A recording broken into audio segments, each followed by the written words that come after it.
Shalom Bapak Ibu Jemaat GSJ Asalopuro yang dikasihi Tuhan. Apa kabar semuanya? Saya rindu sekali kapan semuanya ini berakhir ya, supaya kita bisa ketemu kembali, bertatap muka seperti biasanya. Tetapi sekalipun keadaan kita seperti ini, kita tetap bertemu dalam ibadah streaming di tempat Bapak Ibu masing-masing. Mari kita tetap berikan yang terbaik bagi Tuhan. Kita nikmati hadirat Tuhan. Kita punya Bapa yang setia, Bapa yang mengasihi kita. Mari kita masuk dalam hadirat Tuhan. Kita nyanyikan satu pujian. Bapa, Engkau setia. Haleluya. Haleluya, haleluya. Haleluya. Bapa, Kau setia.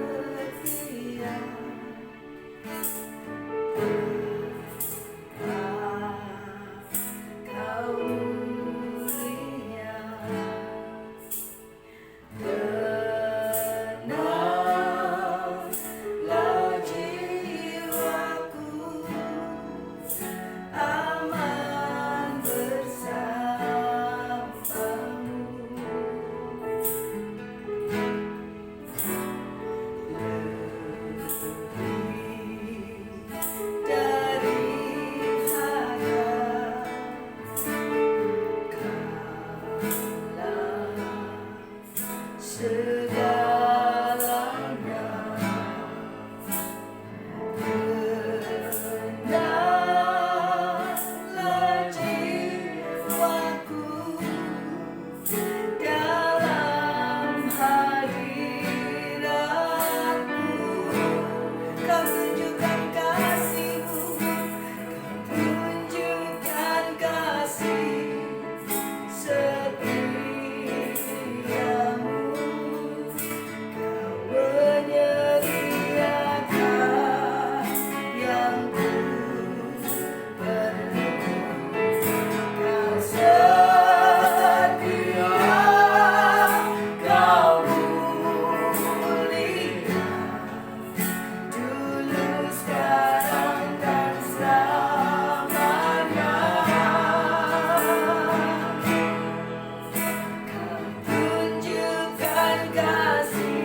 bersyukur.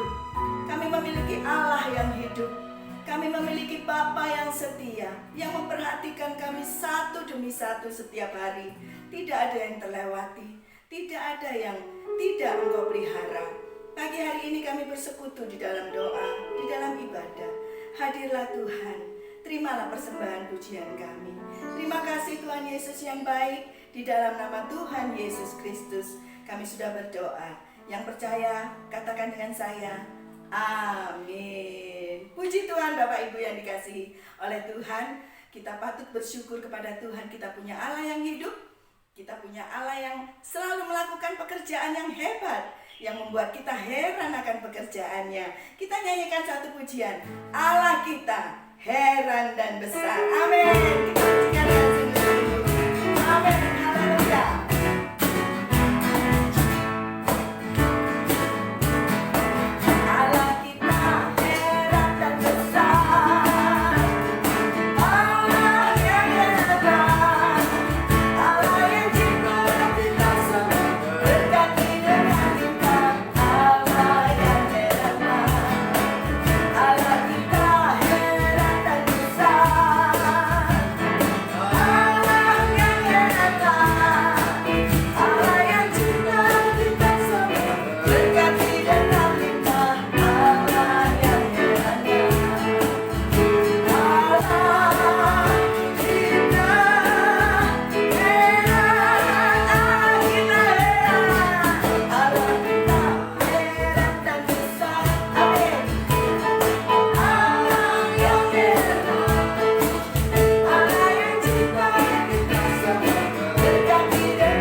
Kekhawatiran di tengah pandemi yang seperti ini.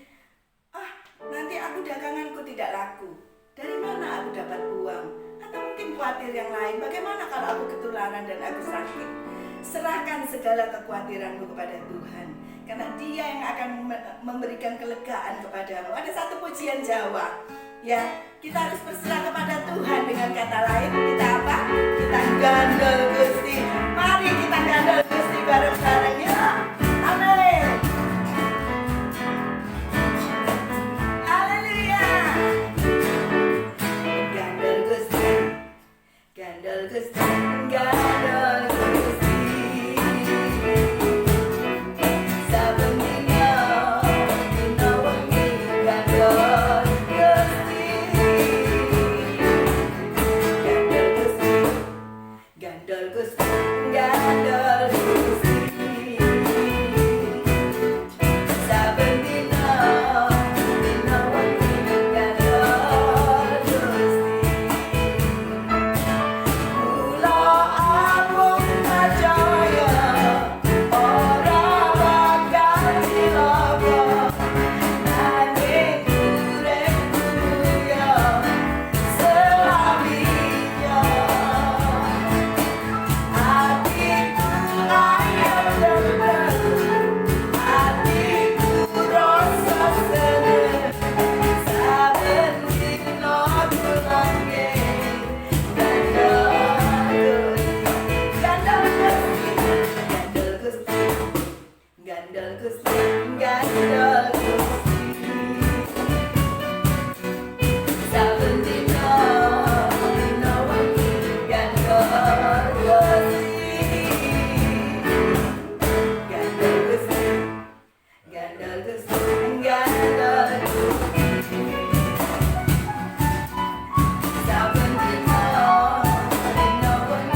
Tuhan. Mari kita siapkan hati kita, Bapak Ibu semuanya.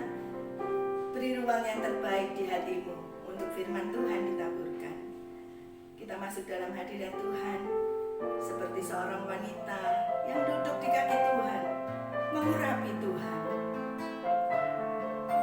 memberikan yang terbaik kepada Tuhan, tetap setia kepada Tuhan selamanya. Mari bersama kita nyanyikan pujian ini. Haleluya. Seperti wanita mengurapimu, menangis di bawah kakimu, demikian hidupku mau mengasihimu. Yesus, Engkau baik bagiku sampai akhir, sampai akhir. Ku menutup mata, ku tetap setia menanti janjimu, sampai ku dapatkan mahkota kehidupanku. Ku tetap setia melayanimu. Sekali lagi kita nyanyikan seperti wanita.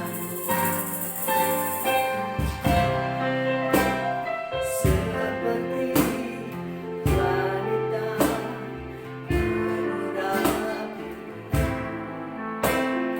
menangis di bawah kakimu. Demikian hidupku mau mengasihi.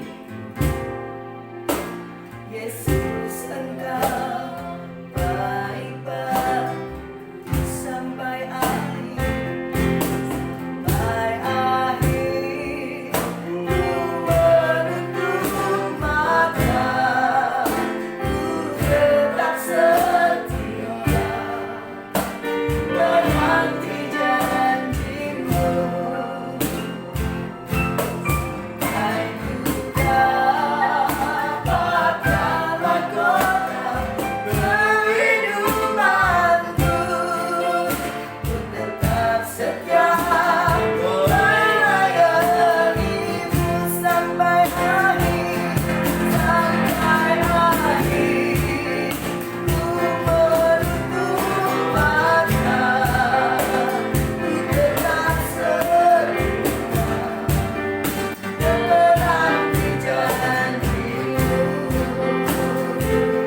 sampai ku dapatkan mahkota kehidupanku. Ku tetap setia melayani sampai akhir, sampai akhir. Ku menutup mata, ku tetap setia menanti janjimu. Oh, amin.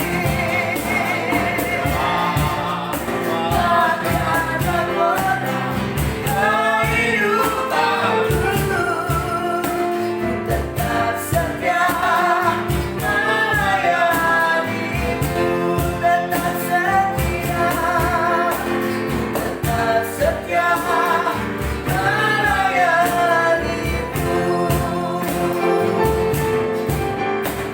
tetap setia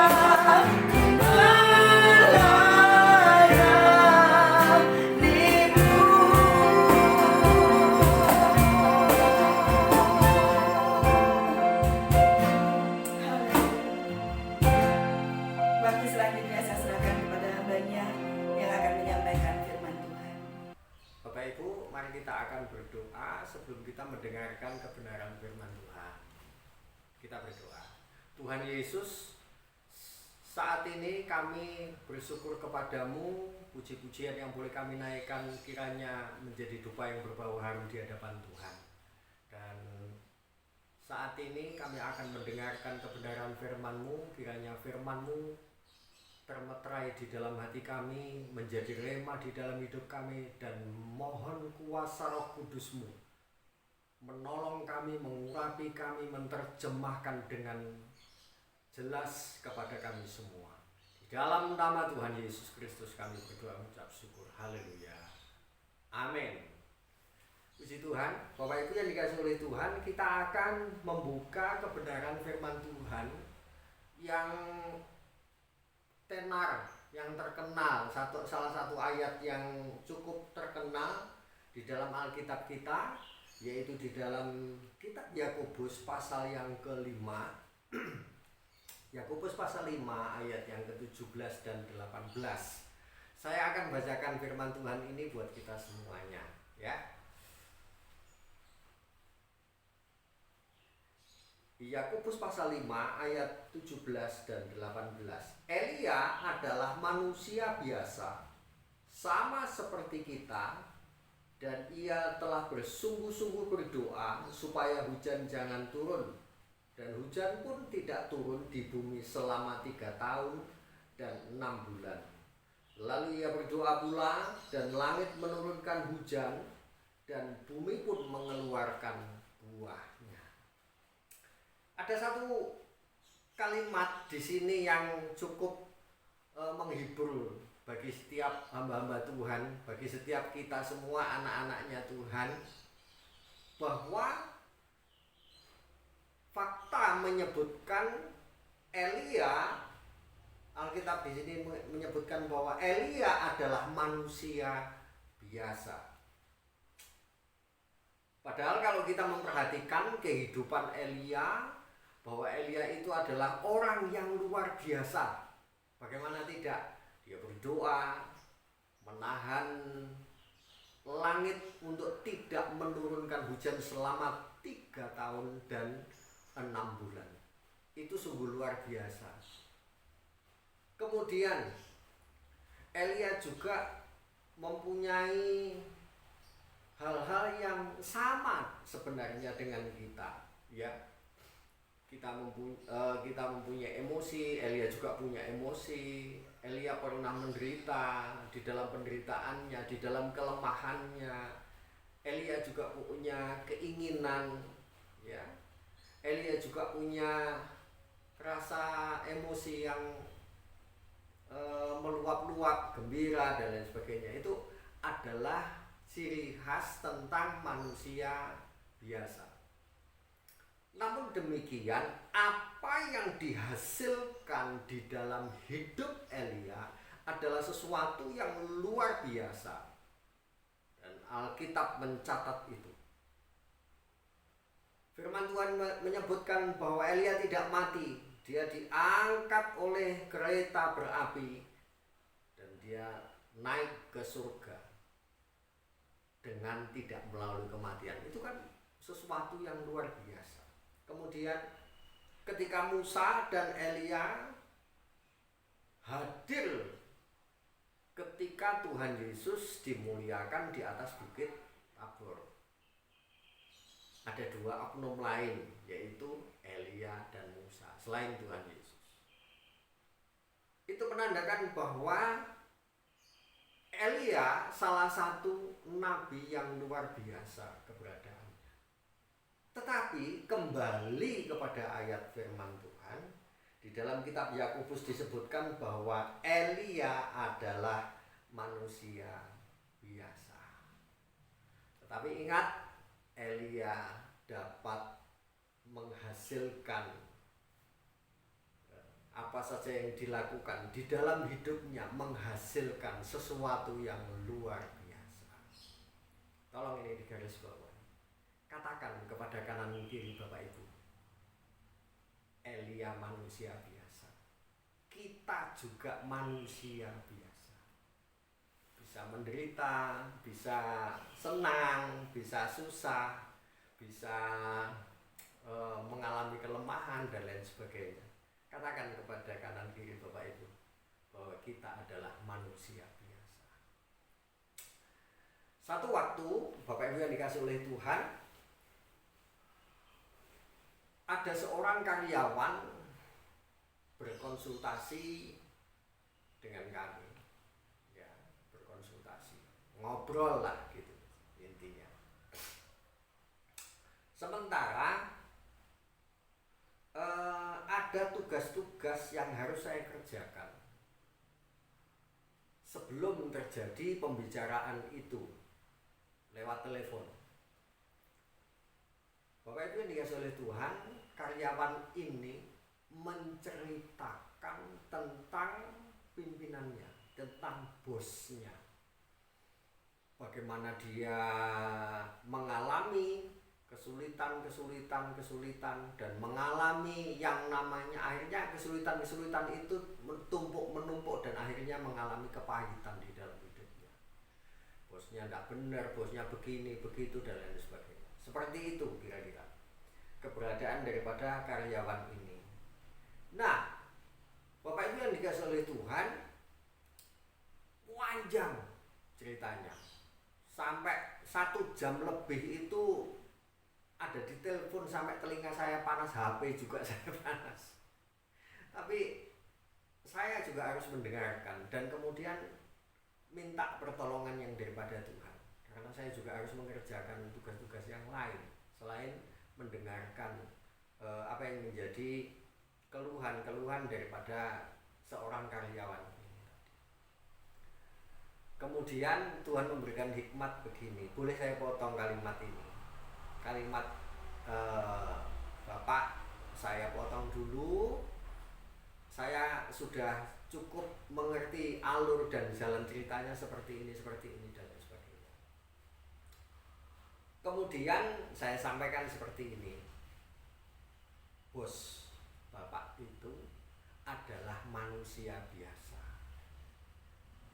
Dia bisa menyakiti saudara, saudara juga bisa menyakiti dia. Dia bisa membuat senang saudara, saudara juga bisa membuat senang pimpinan. Nah, saya sampaikan seperti itu. Artinya itulah manusia, penuh dengan kelemahan, penuh dengan kekurangan, dan kelebihannya pun ada. Jadi masing-masing manusia memiliki kelemahan dan kekurangan maupun kelebihan masing-masing. Jadi rupa-rupanya di dalam Alkitab, di dalam kebenaran firman Tuhan, ya, kalimat tentang kelemahan yang harus dirubah menjadi sebuah kekuatan itu tidak bisa seperti putih dibalik menjadi hitam, atau sebaliknya hitam terus kemudian bisa jadi putih. Tentunya tidak seperti itu. Ternyata butuh waktu, butuh proses tentang perubahan itu. Nah, Bapak Ibu yang dikasih oleh Tuhan, di dalam Alkitab ada satu kata di mana kita melihat itu ada kata metamorf. Kalau kita dulu di sekolah dasar ada perubahan bentuk itu disebut sebagai metamorfosa. Nah, kita mengenal dengan kalimat itu, perubahan bentuk dari ulat ke pompong kemudian menjadi kupu-kupu. Itu salah satu contoh perubahan bentuk, yaitu metamorfosa. Nah, Bapak Ibu yang dikasih oleh Tuhan, ketika karyawan ini berhadapan dengan pimpinannya, dengan bosnya, dia merasa bahwa bosnya itu adalah ulat mengerikan, membuat kulit jadi gatal. Itu ulat. Kita yang jadi daunnya misalnya itu akan gerogoti oleh ulat daun itu, dan lama-lama akan menjadi habis daun itu. Nah, tetapi dalam jeda waktu, dalam kurun waktu tertentu, ulat itu tidak selalu berubah, tidak selalu menjadi ulat, tetapi berubah bentuk menjadi kepompong. Dalam waktu yang sudah ditentukan, kepompong itu akan menjadi kupu-kupu yang indah, yang dilihat dengan luar biasa. Warna-warni kupu-kupu itu tidak bisa dilukiskan oleh kepandaian manusia, karena itu adalah ciptaan Tuhan yang luar biasa. Nah, oleh sebab itu karyawan ini ketika berhadapan dengan pimpinannya saat itu sebagai ulat, menggerogoti seluruh hidupnya. Tapi satu perkara, satu waktu bosnya berubah menjadi kupu-kupu yang indahnya luar biasa. Nah, karena cara pandang karyawan ini seperti itu tadi, seperti bosnya itu tetap seperti ulat padahal dia sudah berubah, maka karyawan ini terpuruk dalam sebuah jebakan yang namanya jebakan kepahitan di dalam hatinya. Apapun yang sudah dikerjakan, apapun yang sudah menjadi perubahan bentuk daripada bosnya ini, sudah menjadi kupu-kupu yang indahnya luar biasa, karyawan ini tetap memandang bahwa dia adalah ulat di dalam hidup. Bosnya bebas dari dari segala macam bentuk persoalan yang dia hadapi, karyawannya tetap mengalami yang namanya kepahitan. Nah, inilah Bapak Ibu Saudara yang dikasihi oleh Tuhan, bahwa manusia itu adalah manusia biasa, dan orang yang biasa ini dapat menghasilkan sesuatu yang luar biasa. Syaratnya ada, yaitu mau berubah dan mau dirubah oleh Tuhan untuk menjadi lebih indah dari sebelumnya. Pada bagian berikutnya kita melihat di dalam Injil Lukas, ya. Kita melihat di dalam Injil Lukas pasal yang ke-14. Lukas pasal yang ke-14 ayat 28 sampai dengan ayat yang ke-30. Demikian bunyi firman Tuhan. Sebab siapakah di antara kamu yang kalau mau mendirikan sebuah menara tidak duduk dahulu membuat anggaran biayanya, kalau cukup uangnya untuk menyelesaikan pekerjaannya itu, supaya jikalau ia sudah meletakkan dasarnya dan tidak dapat menyelesaikannya, jangan-jangan semua orang yang melihatnya mengejek dia sambil berkata, orang itu mulai mendirikan tetapi ia tidak sanggup menyelesaikannya. Ada satu kisah yang saya alami sendiri pada waktu kurang lebih tahun 90 sebelum Krismon, sekitar 96, 97 sebelum Krismon. Ketika itu Tuhan izinkan untuk membangun rumah Tuhan, karena kita memang di daerah belum punya gereja. Tuhan izinkan mendirikan bangunan gereja, dan sebelum bangunan gereja itu terbentuk, saya sendiri menggambarnya, bentuknya seperti ini, jendela seperti ini, pintu seperti ini, cover depan seperti ini, panjangnya sekian, lebarnya sekian. Nah, Bapak Ibu, saya duduk dan kemudian merancangkan gambar gereja, gedung gereja, dan kemudian atapnya dari ini, kayunya dari ini, kemudian anggaran butuh bata sekian, butuh pasir sekian, butuh semen sekian. Satu waktu dapat berkat Tuhan dan bisa beli semen kurang lebih 100 sak. Puji Tuhan, waktu itu harganya 11.000 sebelum Krismon. Tapi saya titip duit beli semen, nanti dikirimnya 25 sak. Habis dipakai 25 sak berikutnya, 25 sak begitu sampai selesai. Apa yang terjadi Bapak Ibu? tahun menjelang Krismon itu, ketika Krismon datang, semen masih banyak di tempat di toko yang saya beli. Saya beli semen. Saudara yang dikasih oleh Tuhan, Bapak Ibu tahu apa yang terjadi? Ketika Krismon berjalan, terjadi harga semen saat Krismon itu kalau tidak salah 25.000 per saknya. Kemudian bagaimana dengan nasib kami? Nasib kami tidak berubah lah, ya, tidak berubah. Dalam arti tidak berubah bagaimana?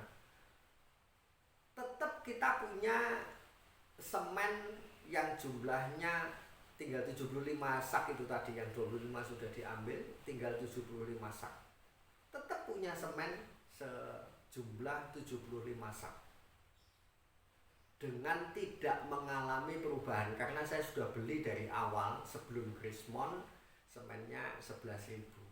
Jadi saya tidak terpengaruh, kami tidak terpengaruh dengan harga Krismon yang berubah melonjak melambung tinggi. Semua karena pertolongan Tuhan, karena kita sudah mempersiapkannya dari jauh-jauh hari. Oh, beli bahan sekian. Jadi daripada bolak-balik, karena jarak antara toko dengan lokasi gereja itu cukup jauh, 25 km. Jadi kita beli sekalian banyak, titip barang di situ, nanti diantar 25 sak kalau sudah selesai. Jadi puji Tuhan tidak mengalami itu. Nah, jadi kita memang benar-benar harus mempersiapkannya dengan baik. Kita harus benar-benar memperhitungkannya dengan baik agar bangunan tersebut dapat terselesaikan dengan pertolongan Tuhan. Jadi tidak dengan ngawur, tidak dengan geradakan gitu saja, tidak Bapak Ibu. Harus dengan persiapan yang baik. Seperti yang disampaikan di dalam kitab Lukas pasal 14 ayat 28 sampai 30 itu. Jadi ketika kita memegang sebuah kebenaran, tentu konsekuensinya akan kita dapatkan. Konsekuensinya mesti ada. Keberadaan daripada ketika keberadaan daripada Elia menghadapi kondisi bangsa Israel dikuasai oleh Ahab dan Ratu Isabel. Bapak Ibu tahu kondisi atmosfer di Israel pada saat itu mengalami kekacauan yang luar biasa. Kenapa saya sebutkan begitu? Karena apa yang disembah Ahab, yaitu Baal, yang disembah oleh Isabel adalah Baal. Itu juga Baal yang dikenal saat itu dapat mengatur yang namanya cuaca. Kapan waktunya hujan bisa diatur, kapan waktunya musim kering tidak hujan bisa diatur. Keyakinan Ahab dan Isabel dan orang-orang yang ada di sekitar bangsa Israel saat itu seperti itu.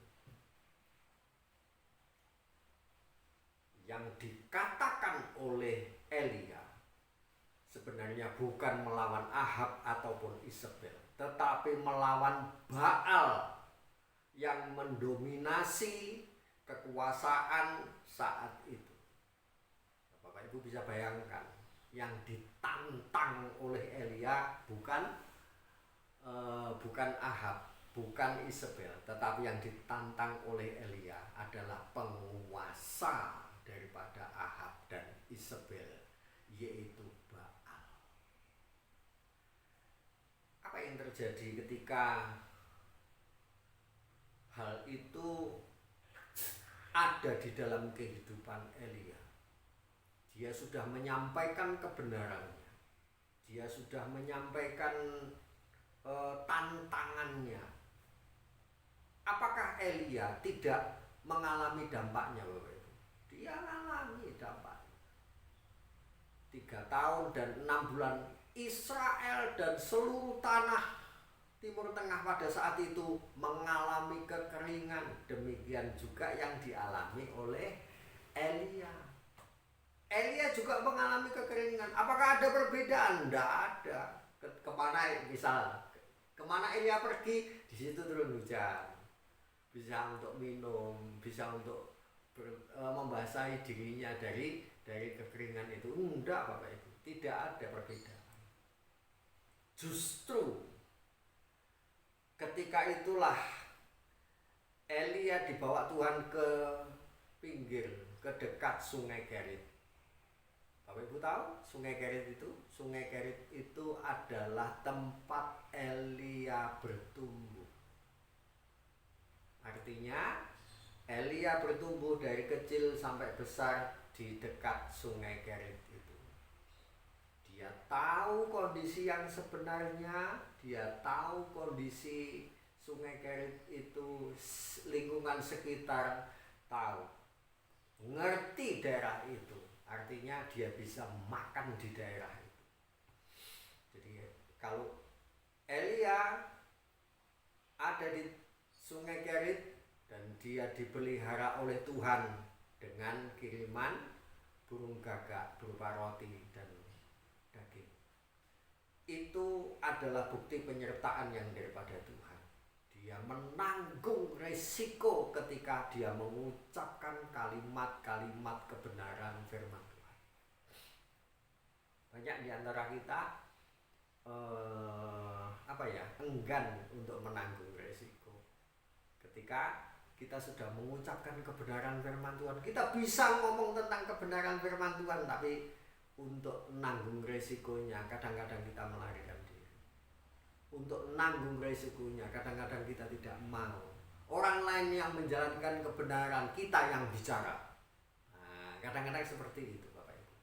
Nah, oleh karena itu kita sebagai anak-anak Tuhan harus tetap konsisten dengan apa yang dapat kita kerjakan dan lakukan. Itu bagian pertama, yaitu 1 Raja-Raja pasal 17. 1 Raja-Raja pasal 17 ayat 1 sampai dengan ayat yang ke-6. Mari kita akan baca ayat itu. Saya bacakan ayat itu. 1 Raja-Raja 17 ayat 1 sampai 6. Lalu berkatalah Elia orang Tisbe dari Tisbe Gilead kepada Ahab, demi Tuhan yang hidup, Allah Israel yang kulayani, sesungguhnya tidak akan ada embun atau hujan pada tahun-tahun ini kecuali kalau kukatakan. Kemudian datanglah firman Tuhan kepadanya, pergilah dari sini, berjalanlah ke timur dan bersembunyilah di tepi Sungai Kerit di sebelah timur Sungai Yordan. Engkau dapat minum dari sungai itu dan burung-burung gagak telah kuperintahkan untuk memberi makan engkau di sana. Lalu ia pergi dan ia melakukan seperti firman Tuhan. Ia pergi dan diam di tepi Sungai Kerit di sebelah timur Sungai Yordan.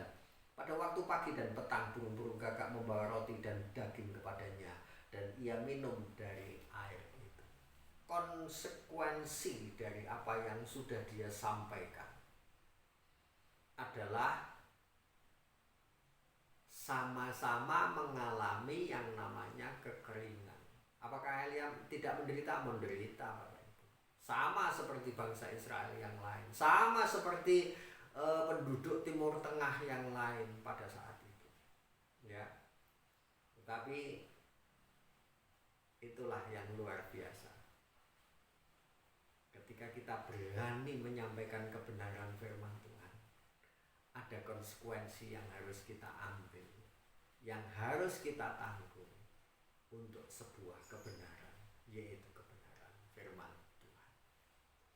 Bagian yang kedua, ayat 7 sampai dengan ayat yang ke-9.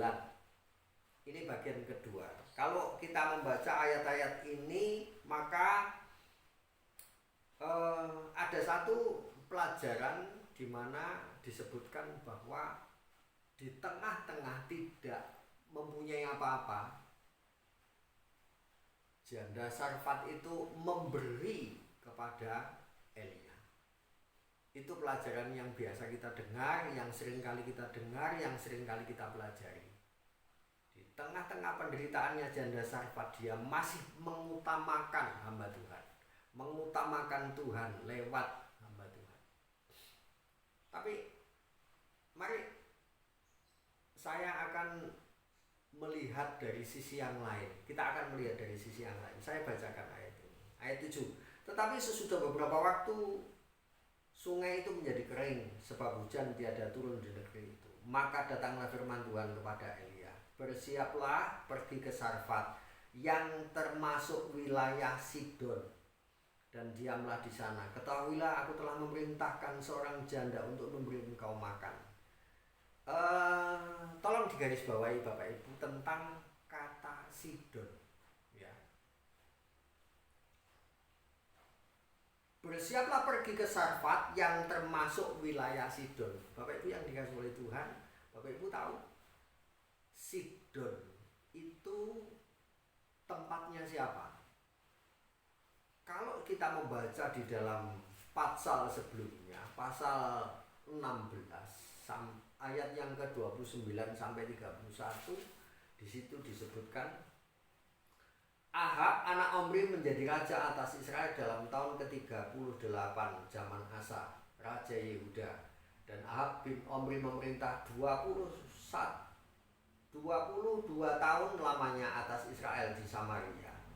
Ahab bin Omri melakukan apa yang jahat di mata Tuhan lebih daripada semua orang yang mendahuluinya. Seakan-akan belum cukup ia hidup dalam dosa-dosa Yerobeam bin Nebat, maka ia mengambil pula Isabel anak Etbaal, raja orang Sidon, menjadi istrinya, sehingga ia pergi beribadah kepada Baal dan sujud menyembah kepadanya.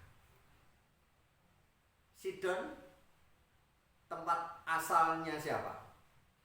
Raja Sidon mempunyai seorang putri bernama Isabel.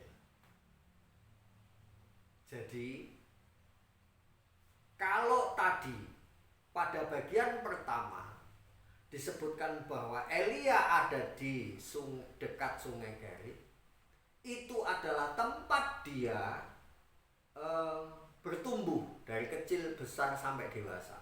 Asal usulnya Elia di dekat sungai. Tetapi Tuhan memerintahkan kepada Elia untuk ke Sidon, ke Sarfat, ke Sidon. Ya, itu adalah wilayah daripada Sidon.